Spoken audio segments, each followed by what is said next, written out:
તો ધોરણ 10 વિષય વિજ્ઞાન અને ટેકનોલોજી પ્રકરણ 2 એસિડ બેઝ અને ક્ષારમાં ફરીથી આપનું હાર્દિક સ્વાગત છે. વિદ્યાર્થી મિત્રો, ગત વિડિયો લેક્ચરની અંદર આપણે એસિડના રાસાયણિક ગુણધર્મો જોઈ ગયા કે જેમાં આપણે એસિડની છે એ વિવિધ તત્વો અને સંયોજનો સાથે પ્રક્રિયા કરેલી. આજે વિદ્યાર્થી મિત્રો છે એ આપણે બેઝના છે એ રાસાયણિક ગુણધર્મો છે એ સમજવાના છે. તો વિદ્યાર્થી મિત્રો, ગઈકાલે જેમ આપણે છે એ એસિડની સૌપ્રથમ છે એ પ્રક્રિયાઓ ધાતુ સાથે કરેલી, એમ આજે પણ છે આપણે બેઝની છે એ શરૂઆતની પ્રક્રિયાઓ છે એ ધાતુ સાથે જ લઈશું. લખીએ બેઝની ધાતુ સાથે પ્રક્રિયા. વિદ્યાર્થી મિત્રો, આકૃતિ છે એ કાલ જેવી જ રહેશે, પરંતુ આમાં સ્લાઇટલી છે થોડો ચેન્જ આવશે, જે હું તમને અંતે જણાવી દઈશ. ચાલો તો છે વિદ્યાર્થી મિત્રો, અહીંયા આપણે સાધન કયા જોઈશું? તો સાધન જોઈશે વિદ્યાર્થી મિત્રો આપણે અહીંયા સ્ટેન્ડ. પછી વિદ્યાર્થી મિત્રો આપણે જોઈશે કસનળી, બૂચ, વિમોચન નળી. વિદ્યાર્થી મિત્રો, વિમોચન નળી ઇલેક્ટ્રિક ટ્યુબ નું છે પ્રયોજન શું છે, ઉપયોગ શું છે એ આપણે ગત વિડિયો લેક્ચર ની અંદર જોઈ ચૂક્યા છે. પછી આપણે વિદ્યાર્થી મિત્રો જોશે ટબ, મીણબત્તી અને સાથે અહીંયા વિદ્યાર્થી મિત્રો આપણે છે બર્નર અથવા સ્પિરિટ લેમ્પ ની પણ જરૂર રહેશે.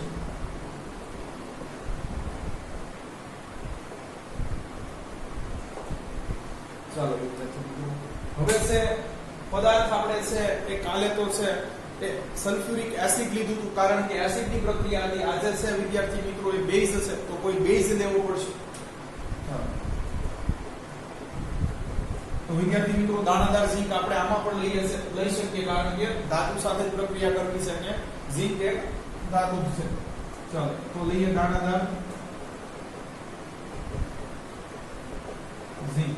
ચાલો પછી તો કે કોઈ બેઝ લઈએ, તો અહીંયા આપણે લઈએ છે વિદ્યાર્થી મિત્રો મંદ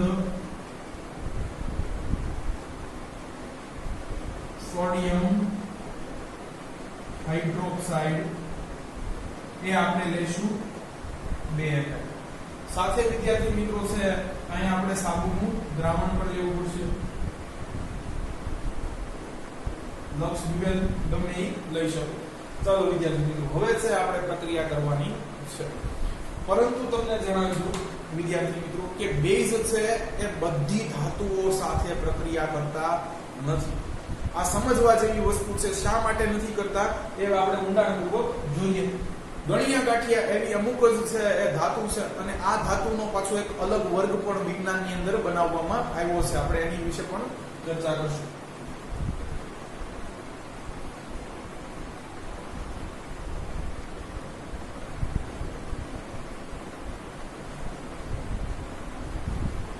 હવે વિદ્યાર્થી મિત્રો, હું છે એ થોડી ક્ષણ માટે છે અહીંયા ગઈકાલની પ્રક્રિયા લખું છું, એટલે તમને સમજાઈ જશે, અને આજની પ્રક્રિયા સાથે એને કમ્પેર કરશો એટલે તમે બરાબર સમજી જશો કે શા માટે છે બધી ધાતુઓ છે એ બેઝ સાથે પ્રક્રિયા કરતી નથી. કાલે વિદ્યાર્થી મિત્રો આપણે જોયું કે દાણાદાર ઝીંક લીધું હતું, H2SO4 આપણે લીધું હતું aqueous ફોર્મમાં. અહીંયા છે ઝીંક સલ્ફેટ બની ગયું અને હાઇડ્રોજન વાયુ મુક્ત થયો.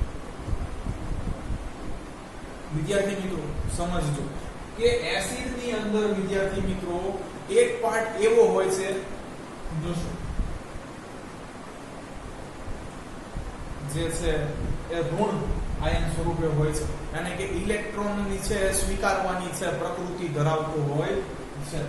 વિદ્યાર્થી મિત્રો, આ તો છે એ તમને ખબર છે અંતે મુક્ત થઈ જવાનો છે. આ પણ છે એ ધન પ્રકૃતિ છે, અને તમે પ્રકરણ 3 ની અંદર અભ્યાસ કરશો કે બધી ધાતુ છે વિદ્યાર્થી મિત્રો એની બાહ્યતમ કક્ષામાં હંમેશા છે 1, 2, 3 મુક્ત ઇલેક્ટ્રોન હશે કે જે બીજાને આપી શકશે, અને હંમેશા છે એ ધાતુઓ છે એ છેલ્લે ઇલેક્ટ્રોન આપી અને ધન આયનમાં જ રૂપાંતર પામતી હોય છે. એવી જ રીતે વિદ્યાર્થી મિત્રો છે એ અધાતુ છે એ હંમેશા એને ઇલેક્ટ્રોન ઘટતા હશે, એટલે છે ઇલેક્ટ્રોન સ્વીકારવાની વૃત્તિ ધરાવતી હશે. તો વિદ્યાર્થી મિત્રો અહીંયા આપણે છે ધાતુ સાથેની પ્રક્રિયા લીધી છે એટલે એ તો ઇલેક્ટ્રોન આપશે. તો જો અહીંયા વિદ્યાર્થી મિત્રો એવું કોઈ છે કે વ્યક્તિ હતો, એવું કોઈ સંયોજન હતું કે તત્વ હતું જે છે ઇલેક્ટ્રોન સ્વીકારવાની કોક ગુમાવે તો કોઈ મેળવે એવી વૃત્તિ ધરાવતું હોવું જોઈએ, કે છે અહીંયા વૃત્તિ ધરાવતો હતો. હવે જો વિદ્યાર્થી મિત્રો બેઝ ની અંદર શું થશે, જો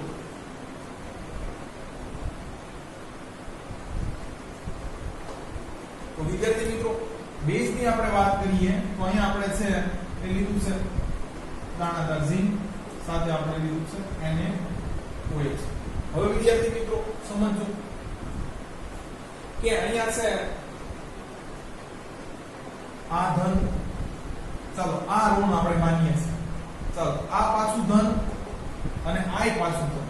જો વિદ્યાર્થી મિત્રો તો અહીંયા તમે જોઈ શકો છો કે ઇલેક્ટ્રોન છે એ ગુમાવી શકે એવા તત્વો છે એ ઝાઝા છે, જ્યારે ઇલેક્ટ્રોન સ્વીકારી શકે એવા તત્વો ખૂબ ઓછા છે. એટલા માટે વિદ્યાર્થી મિત્રો છે અહીંયા આયોનિક સંયોજનો છે એ બનતા નથી. આ ખાસ છે એ સમજવા જેવું છે. એટલા માટે છે એસિડ કેટલી ગણી ગાંઠી ધાતુ સાથે જ પ્રક્રિયા કરે છે, કારણ કે ઇલેક્ટ્રોન છે એ સ્વીકારવા વાળી કોઈ પાર્ટી છે નહીં, એ અમીરો કી બસ્તી છે. અહીંયા વિદ્યાર્થી મિત્રો બધાય છે ગુમાવવા વાળા છે, મેળવવા વાળા ઓછા છે. જ્યારે એસિડ ની અંદર છે એવો એક પાર્ટ છે એ હતો, એવો એક વર્ગ હતો કે જે ઇલેક્ટ્રોન છે એ મેળવવાની કે છે પ્રાપ્ત કરવાની વૃત્તિ ધરાવતો હતો. છતાં પણ વિદ્યાર્થી મિત્રો પ્રક્રિયા તો થાય છે, બસ માનવી પડે. ચાલો, પણ એ પણ તમને જણાવી દઉં વિદ્યાર્થી મિત્રો કે આપણે પહેલા છે પ્રકરણની અંદર ભણી ગયા કે જો વિદ્યાર્થી મિત્રો મેં અહીંયા છે કે H2SO4 કહો કે HCl કહો, આ લિક્વિડ ફોર્મમાં લીધું હોત તોય પ્રક્રિયા થઈ જતી. તોય વિદ્યાર્થી મિત્રો છે અહીંયા ઝિંક સલ્ફેટ જ બને અને હાઇડ્રોજન વાયુ મુક્ત થાત, અહીંયા ઝિંક ક્લોરાઇડ જ બને, હાઇડ્રોજન વાયુ મુક્ત થાત. અહીંયા છે મેં એસિડ છે એ પ્રવાહી સ્વરૂપે લીધું છે, એનું જલીય દ્રાવણ બનાવ્યું નથી, અંદર પાણી ઉમેર્યું નથી, છતાં પણ છે પ્રક્રિયા એવી ને એવી થતી.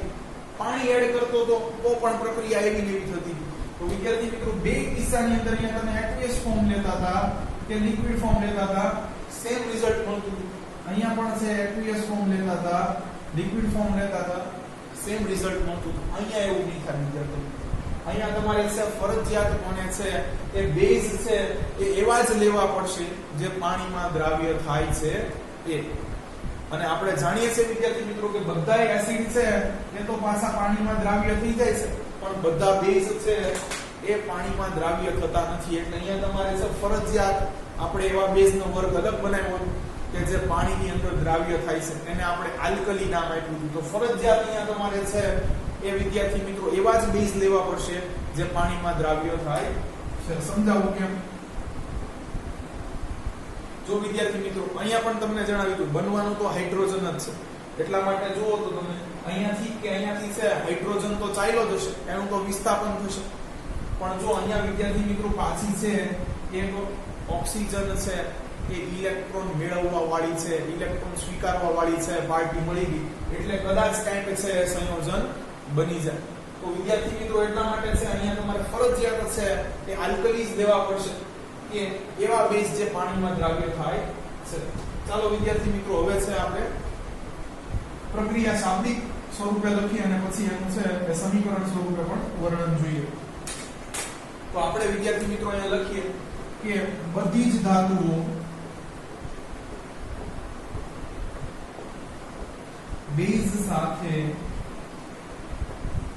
પ્રક્રિયા કરતી નથી, પણ લખીએ પરંતુ કેટલી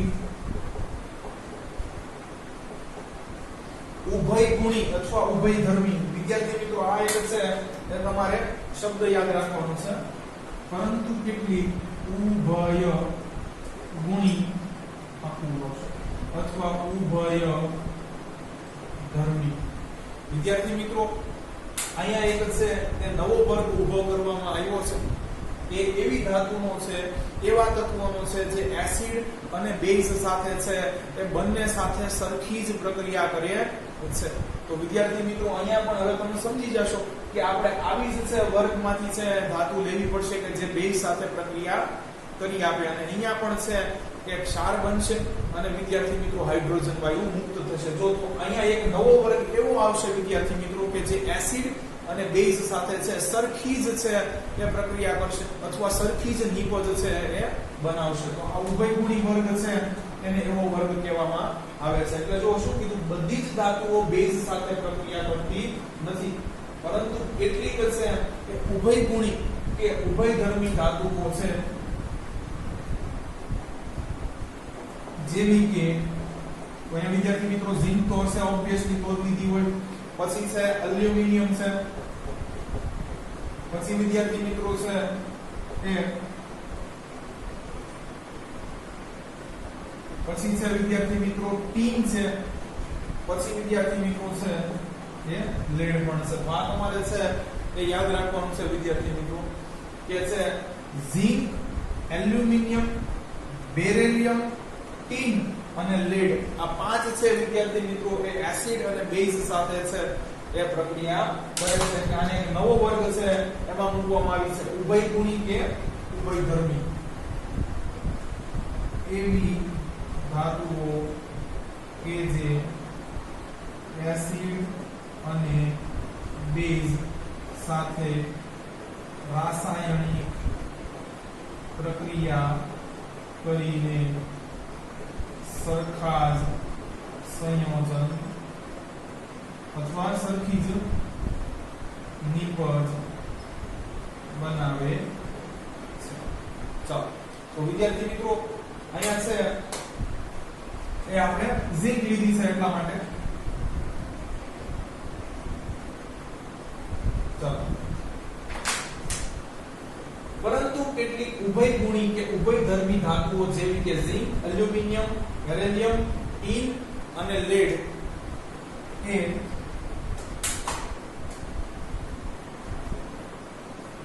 બેઝ સાથે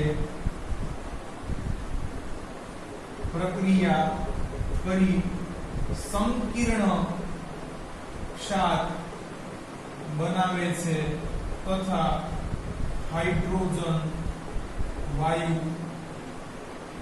મુક્ત થાય છે. વિદ્યાર્થી મિત્રો હવે આ સંકીર્ણ ક્ષાર પાછું કઈક નવું હોય કઈ વાંધો નહીં, એ પણ છે એ નામ જ ખાલી ડેન્જર છે, સમજવામાં બહુ ઈઝી છે. એ પણ હું તમને સમજાવી શા માટે સંકીર્ણ ક્ષાર બને છે તથા હાઇડ્રોજન વાયુ મુક્ત થાય છે. હવે વિદ્યાર્થી મિત્રો છે એ આપણે ઓલું સમીકરણ લખીએ, સમીકરણ ઉપરથી પ્રક્રિયા લખીએ.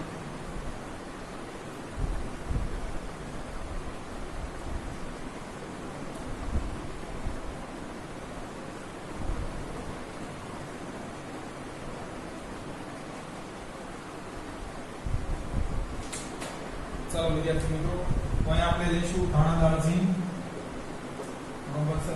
પછી તો કે આપણે લીધું છે અહીંયા NaOH, પણ મેં તમને કીધું કે આ આલ્કલી ફોર્મમાં હોવું જોઈએ, એટલે NaOH હશે કે પાણીમાં ઓગળેલું છે.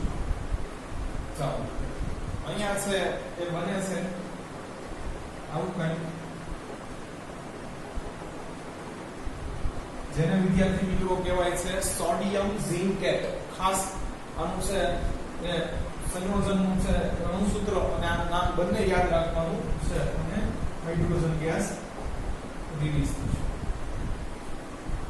વિદ્યાર્થી મિત્રો આ ખાસ સોલિડ ફોર્મમાં હશે, પણ અહીંયા તમારે છે એ ઉષ્મા આપવી પડશે. તો એવું આપણે છે તીર ઉપર લખીએ છીએ એટલે અહીંયા આપણે લખશું. તો કસનળીમાં છે કે દાણાદાર ઝિંક અને સોડિયમ હાઇડ્રોક્સાઇડ ના છે જલીય દ્રાવણને છે એ ગરમ કરતા સોડિયમ ઝિંકેટ ના છે એ સંકીર્ણ ક્ષાર મળે છે અને હાઇડ્રોજન વાયુ મુક્ત થાય છે, જેની પરખ ફરી પાછી આપણે છે મીણબત્તી દ્વારા કરી શકીએ છે. તો આપણો હમણાં એટલું લખી નાખશું. આનું નામ શું કીધું વિદ્યાર્થી મિત્રો?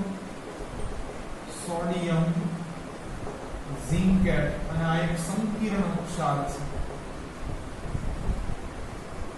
ચાલો એમાં સમજીએ સંકીર્ણ ક્ષાર એટલે શું. ચલો વિદ્યાર્થી મિત્રો પ્રક્રિયા છે બેલેન્સ કરવાની છે. એને અહીંયા છે વિદ્યાર્થી મિત્રો 2 દેખાય છે, તો ઓબ્વિયસલી અહીંયા પણ છે કે 2 હોવા જોઈએ. ચાલો હવે વિદ્યાર્થી મિત્રો OH ચાર્જ જુઓ તો અહીંયા બે OH તો થઈ ગયા જો 2Na અને 2OH એવી રીતે જશે તો અહીંયા છે બે તો OH થઈ ગયા હવે વિદ્યાર્થી મિત્રો જો પાણીની અંદર પણ એવું જશે H અને OH જો તો એક OH આની પાસે પણ છે એટલે બે અને એક ત્રણ OH છે અહીંયા કેટલા છે વિદ્યાર્થી મિત્રો ચાર OH છે કાઈ અહીંયા બે વડે ગુણી દો ચાલો વિદ્યાર્થી મિત્રો હવે જો અહીંયા છે એ તમે સમજી શકો છો કે અહીંયા બે OH થઈ ગયા અને બે H થઈ ગયા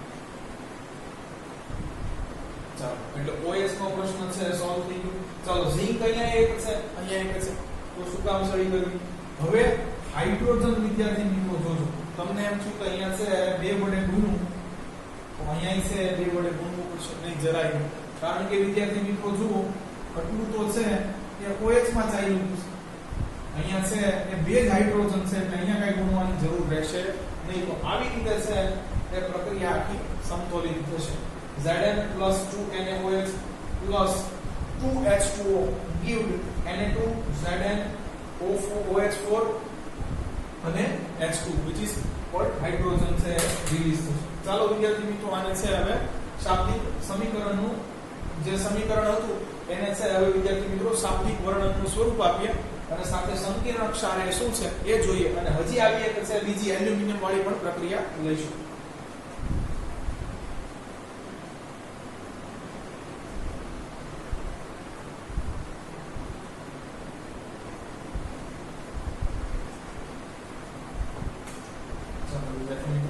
આપણે લખશું દાણાદાર ઝિંક અને સોડિયમ હાઇડ્રોક્સાઇડ ના જલીય દ્રાવણને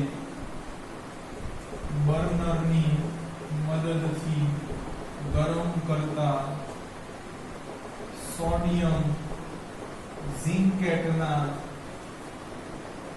સંકીર્ણ ક્ષાર તથા હાઇડ્રોજન વાયુ મુક્ત થાય હવે વિદ્યાર્થી મિત્રો ઓલી પરખમાં આપણે નથી લખતા કે અહીંયા મુક્ત થયેલો વાયુ હાઇડ્રોજન છે એ તમને કેવી રીતે ખબર પડી તો વિદ્યાર્થી મિત્રો વિમોચન નળી દ્વારા છે એ હાઇડ્રોજન વાયુ સાબુના છે દ્રાવણમાં જશે અને છે તમને ખબર છે કે અહીંયાથી છે બબલ ફોર્મે છે ઉપર બહાર નીકળશે તો અહીંયા છે મીણબત્તી દ્વારા છે વિદ્યાર્થી મિત્રો જો આ બબલને છે એ સળગાવવામાં આવશે અથવા મીણબત્તીને અડાડવામાં આવશે તો પોપ સાઉન્ડ ક્રિએટ થશે જે હાઇડ્રોજનની હાજરી સૂચવે છે તો વિદ્યાર્થી મિત્રો અહીંયા આપણે ઇન શોર્ટ લખવું હોય તો આવું લખી શકીએ વિદ્યાર્થી મિત્રો કે અહીંયા છે તમારે કઈ ધાતુઓ લેવી પડે તો કે ઉભય ગુણી કે ઉભય ધર્મી ધાતુઓ લેવી પડે બરોબર અને અહીંયા છે તમારે બેઝ આલ્કલી ફોર્મમાં લેવું પડે એટલે બેઝ નું જલીય દ્રાવણ લેવું પડે તો હશે પ્રક્રિયા થશે અહીંયા બનશે સંકીર્ણ ક્ષાર અને હાઇડ્રોજન મુક્ત થશે આવું છે તમે સારાંશ સ્વરૂપે છે જે લખી શકો ચાલો વિદ્યાર્થી મિત્રો અહીંયા એક છે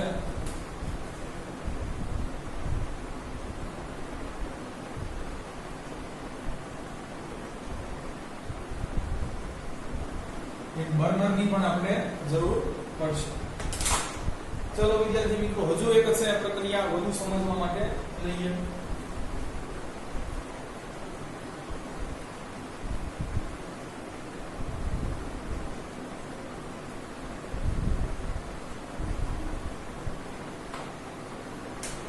તો વિદ્યાર્થી મિત્રો હવે આપણે છે એલ્યુમિનિયમની પ્રક્રિયા કરશું એ જ અહીંયા છે આપણે રાખીએ અને OH પણ તમને ખબર છે પાણી લેવું પડશે ચાલો તો વિદ્યાર્થી મિત્રો અહીંયા પણ છે એ સંકીર્ણ ક્ષાર મળે છે એ છે NaAlO2 તો વિદ્યાર્થી મિત્રો આને છે એ સોડિયમ એલ્યુમિનેટ કહેવાય છે ઓલામાં ઝિંક હતું તો ઝિંકેટ કહેવાયું હતું અહીંયા છે એલ્યુમિનિયમ છે તો એલ્યુમિનિયમ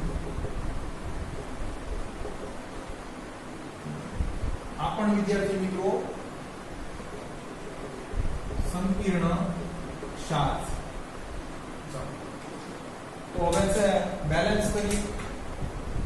તો વિદ્યાર્થી મિત્રો છે અહીંયા તમે જોઈ શકો છો ઓક્સિજન છે એ 2, આ બાજુ વિદ્યાર્થી મિત્રો છે એ ઓક્સિજન છે એ 2, એ બેલેન્સ દેખાય છે. પછી તો કે છે વિદ્યાર્થી મિત્રો અહીંયા તમને છે દેખાતું છે સોડિયમ છે એ 1, અહીંયા છે 1. ચાલો એલ્યુમિનિયમ 1. તો તફાવત ક્યાં છે? હાઇડ્રોજનમાં છે વિદ્યાર્થી મિત્રો. અહીંયા છે હાઇડ્રોજન 2 ની સંખ્યામાં છે. એટલે તમે અહીંયા જો સપોઝ ગુણન કરવા માંગતા હશો વિદ્યાર્થી મિત્રો તો પણ તમને ખબર છે કે હાઇડ્રોજન છે અહીંયા એ 2 ની સંખ્યામાં આ બાજુ રહેવાના છે. તો ઓલી બાજુ છે પ્રક્રિયક બાજુ પણ હવે અહીંયા આપણે છે આ હાઇડ્રોજનને છે એ 2 ની સંખ્યાઓ વડે જ ગુણી શકીએ છે. 1 ની સંખ્યા વડે ગુણશું વિદ્યાર્થી મિત્રો આ બાજુ 1 ની સંખ્યા કોઈ દિવસ આવવાની જ નથી. તમને ગયા વિડિયો લેક્ચરમાં પણ સમજાવ્યું. સપોઝ માની લો અહીંયા 2 ની સંખ્યા લીધી તો પણ જો અહીંયા 2 છે 3 તો 6 જ આવશે. 2 કી લેશો તો પણ 2 કી આવશે. બરોબર. એટલે આ બાજુ તમે છે જો 1 ની સંખ્યા લ્યો છો તો તમે તમારો સમય છે ખાલી બરબાદ કરી રહ્યા છો. બરોબર.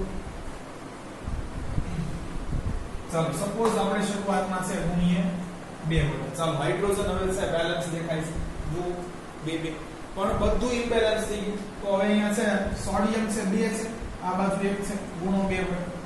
ચાલો હવે તો કે એલ્યુમિનિયમ છે એ 2 થઈ ગયા ગુણો 2 વડે. ચાલો હવે તો કે ઓક્સિજન થઈ ગયા 4. વિદ્યાર્થી મિત્રો અહીંયા છે એ ઓક્સિજન કેટલા છે? તો કે 2 છે. અહીંયા 1 છે, અહીંયા 2 વડે ગુણીએ વિદ્યાર્થી મિત્રો તો ઓક્સિજન બેલેન્સ થઈ શકે. હવે જુઓ વિદ્યાર્થી મિત્રો કેટલું બેલેન્સ જણાય છે. 2 એલ્યુમિનિયમ, અહીંયા 2 એલ્યુમિનિયમ, પછી તો કે 2 સોડિયમ, અહીંયા 2 સોડિયમ, પછી તો કે ઓક્સિજન છે એ 2 દુને 4 છે. અહીંયા બગડો ભૂલી નથી જવાનો. 2 દુને 4 છે. આ બાજુ જો 2 ઓક્સિજન 2 ઓક્સિજન. ચાલો હવે વિદ્યાર્થી મિત્રો જુઓ તો તમને ખબર પડશે અહીંયા હાઇડ્રોજન છે એ અહીંયા 2, અહીંયા છે વિદ્યાર્થી મિત્રો 2 દુને 4. ટોટલ આ બાજુ છે એ 6 હાઇડ્રોજન છે. તો અહીંયાથી જશે 3 દુને 6. આવી રીતે વિદ્યાર્થી મિત્રો છે કે તમને બેલેન્સ કરતા આવડવું જોઈએ.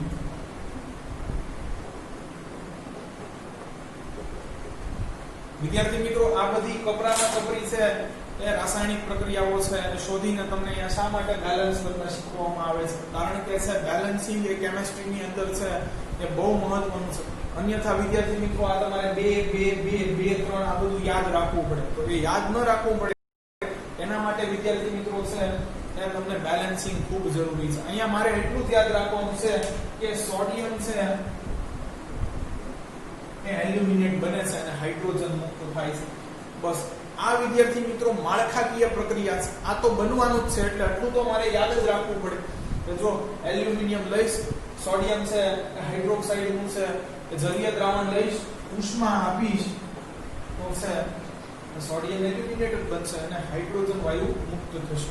કારણ કે છે આ કોઈ ધાતુની છે આલ્કલી સાથેની પ્રક્રિયા છે એટલે હાઇડ્રોજન વાયુ મુક્ત થઈ સંકીર્ણ ક્ષાર બનશે. તો આટલું જ માત્ર છે યાદ રાખવાનું રહેશે. અન્યથા વિદ્યાર્થી મિત્રો છે ઘણું બધું છે ભોગવાનું થઈ શકે છે. એટલા માટે હંમેશા છે સમીકરણ બેલેન્સ કરવાનો અપ્રોચ રાખો. જેટલી પ્રેક્ટિસ કરશો એટલા પાવરદાર થશો, એટલા ઝડપથી છે ઇક્વેશન બેલેન્સ થશે.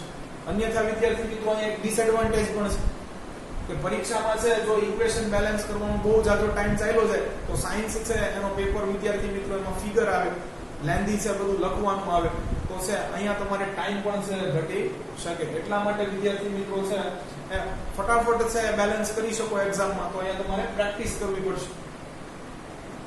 ચાલો હવે આપણે વાત કરતા હતા સંકીર્ણ ક્ષાર એટલે શું. તો વિદ્યાર્થી મિત્રો મારે ફરીથી એક વખત આ પ્રક્રિયા લખવી પડશે પણ હું ઇમ્બેલેન્સ વાળી લખું છું. ચાલો અહીંયા આપણે લીધું હતું NaOH, એક લીધેલું H2O, અહીંયા આપણને મળ્યું NaOL.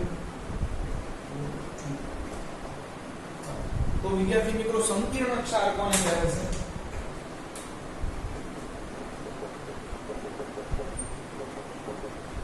કે છે સંયોજનની ભાષામાં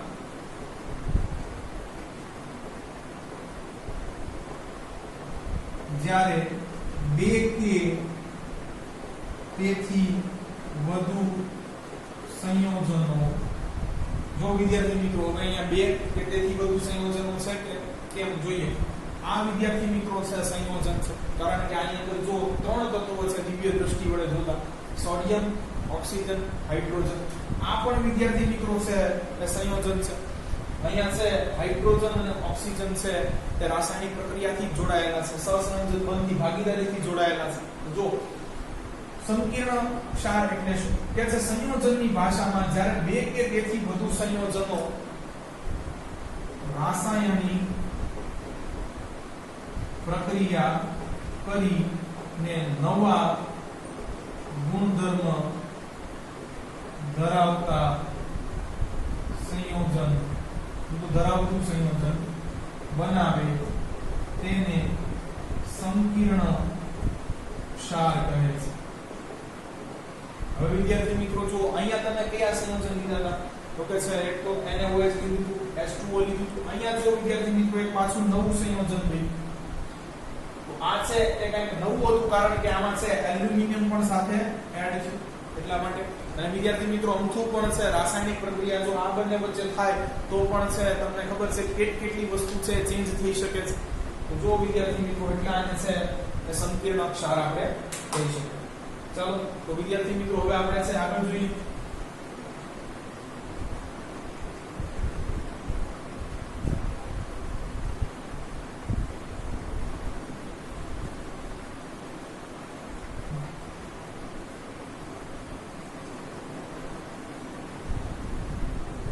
તો વિદ્યાર્થી મિત્રો ગઈકાલે આપણે છે એસિડની છે ધાતુના ઓક્સાઇડ સાથે પ્રક્રિયા કરી હતી.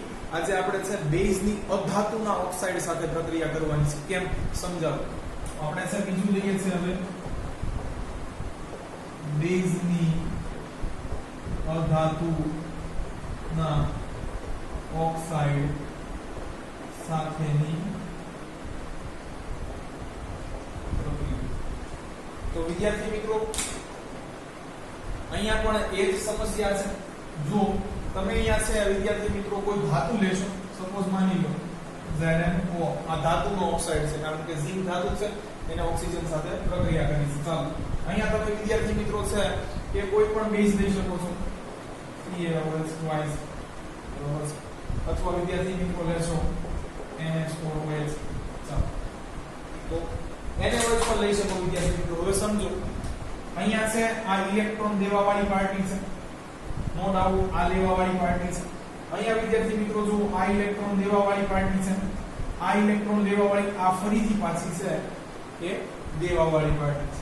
અહીંયા જોશો આ દેવાવાળી, આ દેવાવાળી, આ લેવાવાળી, આ દેવાવાળી. તો વિદ્યાર્થી મિત્રો એટલા માટે છે એ અહીંયા બેઝ છે એ મોટે ભાગે ધાતુના ઓક્સાઇડ સાથે પ્રક્રિયા કરતા નથી, કારણ કે અહીંયા પણ છે વિદ્યાર્થી મિત્રો તમે જોશો તો ઇલેક્ટ્રોન છે એ દાતારી કરવા વાળા, દેવા વાળા છે એ પાર્ટી વધી જાય છે, તત્વો વધી જાય છે, જ્યારે સ્વીકારવા વાળા ઓછા છે. પણ જો વિદ્યાર્થી મિત્રો અહીંયા છે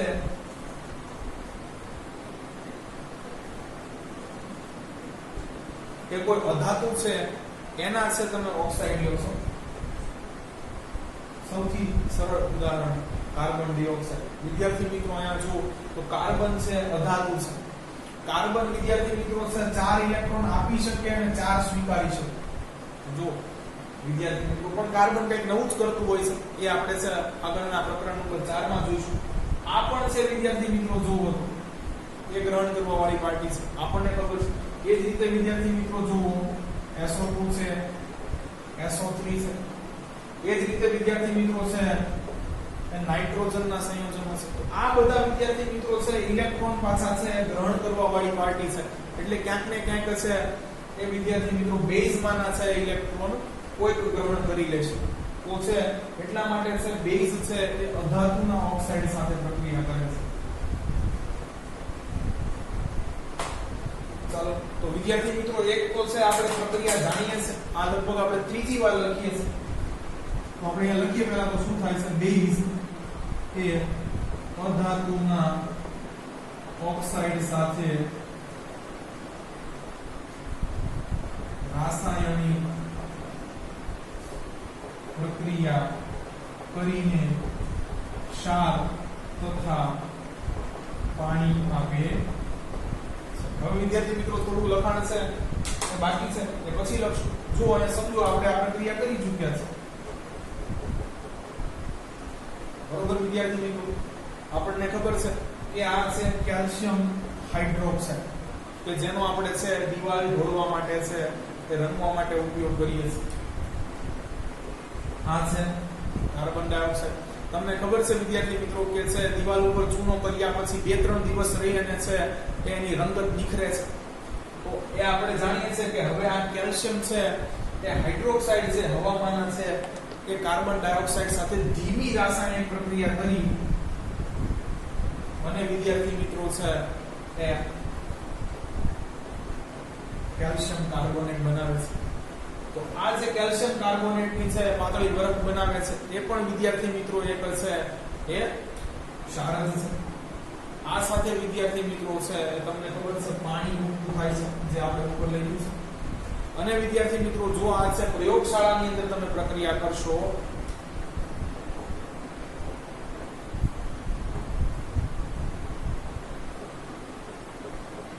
તો પણ આ જ બનશે. આપણે છે ગયા વિડિયો લેક્ચરની અંદર વિદ્યાર્થી મિત્રો એક મુક્ત થયેલો વાયુ હતો ધાતુના હાઇડ્રોજન કાર્બોનેટ અને કાર્બોનેટની આપણે એસિડ સાથે પ્રક્રિયા કરી. એમાં એક મુક્ત થયેલો વાયુ આપણે ચેક કરવાનો હતો. તો અહીંયા કાર્બન ડાયોક્સાઇડ છે એ રિલીઝ થતો હતો. તો અહીંયા પણ છે અહીંયા એ સોલિડ એક છે એ ફોર્મ આપણને અવક્ષેપ મળતા હતા કેલ્શિયમ કાર્બોનેટના. તો બસ આ એ જ પ્રક્રિયા છે જે લગભગ આપણે ત્રીજી વાર લખી રહ્યા છીએ. અને વિદ્યાર્થી મિત્રો આરસ મહાણનું પણ છે એ અણુ સૂત્ર તમને ખબર છે CaCO3 છે. તો વિદ્યાર્થી મિત્રો જો અહીંયા આપણે છે આ લીધેલો છે અધાતુનો ઓક્સાઇડ. હવે સમજો વિદ્યાર્થી મિત્રો અહીંયા અધાતુના ઓક્સાઇડ કોના જેવું કામ કરે છે. આ છે વિદ્યાર્થી મિત્રો બેઝ. અહીંયા વિદ્યાર્થી મિત્રો મળ્યું આપણને ક્ષાર અને પાણી. તો આવું આપણે છે અગાઉ પણ જોઈ ચૂક્યા છે કે જો બેઝ છે એ એસિડ સાથે પ્રક્રિયા કરે છે તો આવું બને છે. એટલા માટે વિદ્યાર્થી મિત્રો જો અહીંયા આપણે છે આ લીધું બેઝ, અહીંયા આપણને મળ્યો ક્ષાર, અહીંયા મળ્યું આપણને પાણી. તો અહીંયા વિદ્યાર્થી મિત્રો છે એ અધાતુના ઓક્સાઇડ છે એ એસિડની જેમ વર્તે છે. જો આ ખાસ સમજવા જેવું છે. અહીંયા છે એ તટસ્થીકરણની પ્રક્રિયા જેવી જ આપણને નિપજ મળે છે ક્ષાર અને પાણી. આપણે જાણીએ છીએ એસિડ અને બેઝ એકબીજા સાથે રાસાયણિક પ્રક્રિયા કરી અને ક્ષાર અને પાણી છે બનાવે છે અને તટસ્થીકરણની પ્રક્રિયા કરે છે. અહીંયા એવી જ સેમ નિપજ છે એ મળે છે. એટલે અધાતુના ઓક્સાઇડ છે એસિડ તરીકે અથવા એસિડ જેવા વર્તે છે. તો આપણે આ લખી શકીએ વિદ્યાર્થી મિત્રો આગળ.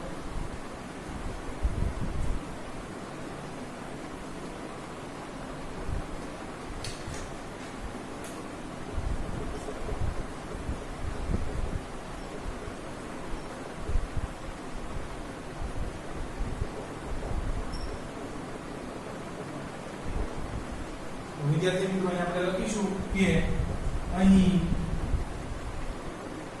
અધાતુના ઓક્સાઇડ પણ એસિડની માફક વર્તે છે અને નિપજ તરીકે ક્ષાર અને પાણી બને છે. આને પણ વિદ્યાર્થી મિત્રો જો તમે છે તટસ્થીકરણની પ્રક્રિયા જેવી ગણવી શકો. ચાલો વિદ્યાર્થી મિત્રો હવે તો કે છે બેઝની આપણે કરવાની છે એસિડ સાથે પ્રક્રિયા. એ તો તમે અગાઉથી જાણો છો વિદ્યાર્થી મિત્રો. શું બનશે? તો કાંઈ નહીં, એક છે તમને હોમવર્કની અંદર વિદ્યાર્થી મિત્રો છે એ રાસાયણિક પ્રક્રિયા આપું છું. તમારે છે એ સંતુલિત કરવાની છે. અને પછી આપણે એક સરસ મજાનો છે ચાર્ટ બનાવી નાખીએ એસિડ અને બેઝની છે રાસાયણિક પ્રક્રિયાઓ. બેઝની છે આપણે લખીશું એસિડ સાથેની રાસાયણિક પ્રક્રિયા. વિદ્યાર્થી મિત્રો અહીંયા તમે જાણો છો કે શું થશે? બેઝ તથા એસિડ એકબીજા સાથે રાસાયણિક પ્રક્રિયા કરીને ક્ષાર અને પાણી બનાવે છે. આ પ્રક્રિયાને તટસ્થીકરણની પ્રક્રિયા પણ કહે છે. ચાલો વિદ્યાર્થી મિત્રો, એક રાસાયણિક પ્રક્રિયા છે, તમને ખબર જ છે કોણ H+ આપશે, કોણ H- OH- આપશે. તો છે વિદ્યાર્થી મિત્રો, અહીંયા છે આપણે એક લઈએ છે નવો જ બેઝ એમોનિયમ હાઇડ્રોક્સાઇડ. જો વિદ્યાર્થી મિત્રો અહીંયા OH છે એટલે તમે સમજી ગયા હશો કે આ બેઝ હશે. એની છે વિદ્યાર્થી મિત્રો છે તે તમારે એસિડ સાથે પ્રક્રિયા કરવાની છે. આપણે કોઈ એસિડ લઈ લઈએ.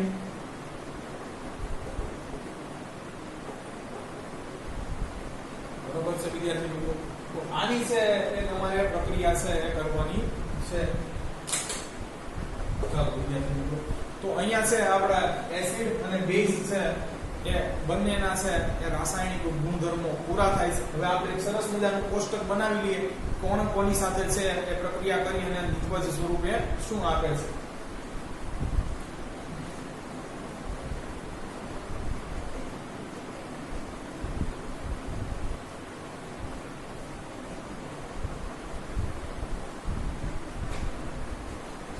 સૌ પહેલા છે શરૂઆત કરીએ એસિડ ની. તો પ્રક્રિયક છે આ બાજુ લખશું 1, બરોબર છે, પ્રક્રિયક 2 અને આ બાજુ વિદ્યાર્થી મિત્રો લખશું નિપજ. ચાલો આમાં એક પ્રક્રિયક તો છે હંમેશા કોમન રહેશે. શરૂઆતમાં એસિડ ની પ્રક્રિયાઓ જોઈએ છે એટલે એસિડ. ચાલો એસિડ ની સૌપ્રથમ આપણે વિદ્યાર્થી મિત્રો પ્રક્રિયા કરી હતી ધાતુઓ જોડે. અહીંયા વિદ્યાર્થી મિત્રો પાછું છે એ સમજવા જેવું એ છે કે હાઇડ્રોજન કરતા ઓછી સક્રિય ધાતુ છે એ એસિડ સાથે પ્રક્રિયા કરતી નથી. એટલે આપણે નીચે લખશું કે ઉમદા ધાતુઓ છે એસિડ સાથે પ્રક્રિયા કરતી નથી. ખાસ કઈ? ઓરમ, આર્જેન્ટમ, પ્લેટિનમ વગેરે ઉમદા ધાતુઓ એસિડ સાથે પ્રક્રિયા કરતી નથી. કારણ કે વિદ્યાર્થી મિત્રો છે એ એસિડમાં છે હાઇડ્રોજન નું વિસ્થાપન કરી શકે એટલી સક્ષમ નથી. આપણે જોઈ ચૂક્યા છે વિદ્યાર્થી મિત્રો.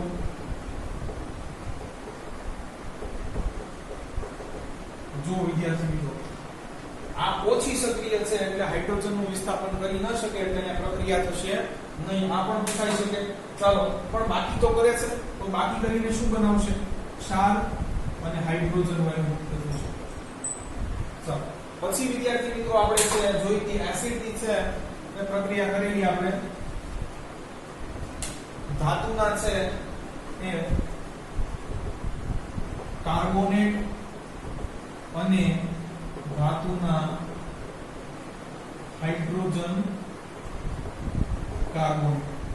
તો છે વિદ્યાર્થી મિત્રો અહીંયા આપણે જાણીએ છીએ એસિડ એસિડિસ અહીંયા છે બનશે ક્ષાર પ્લસ CO2 પ્લસ H2 વિદ્યાર્થી મિત્રો. તો આ પણ એક છે યાદ રાખવા જેવું કરું. પછી આપણે છે વિદ્યાર્થી મિત્રો છે એ એસિડ ની પ્રક્રિયા કરી હતી ધાતુના ઓક્સાઇડ સાથે. આને વિદ્યાર્થી મિત્રો આપણે છે બેઝિક ઓક્સાઇડ પણ કહી શકશો.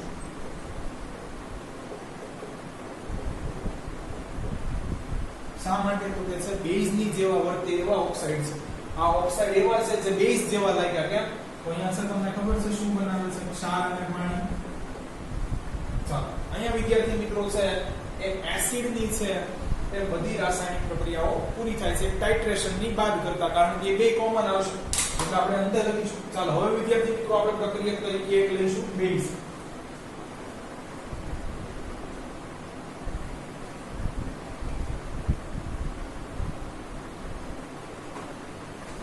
વિદ્યાર્થી મિત્રો આપણે એક અહીંયા લઈશું બેઝ પ્રક્રિયા તરીકે.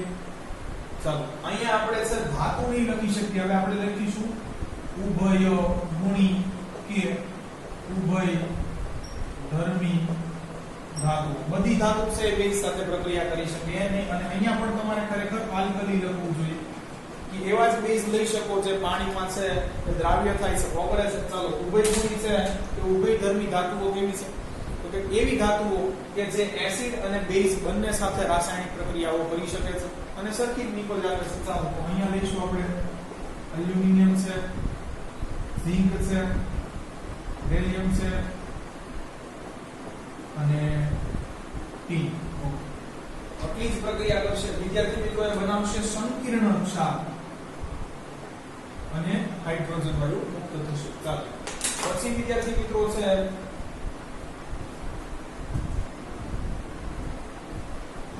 આપણે જાણીએ છીએ કે બેઝ છે એ અધાતુના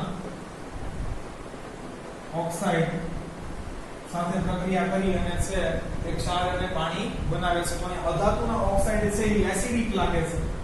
એસિડિક ઓક્સાઇડ પણ આપણે આને કહી શકીએ, કારણ કે છે તટસ્થીકરણની પ્રક્રિયા જેવી જ કંઈક પ્રક્રિયા છે વર્તાવ સ્વરૂપે આપે છે. તો બેઝ અહીંયા છે આપણે લઈશું અધાતુના ઓક્સાઇડ, તો મળશે ક્ષાર અને પાણી. હવે વિદ્યાર્થી મિત્રો આવે છે તટસ્થીકરણની પ્રક્રિયા. આપણે જાણીએ છીએ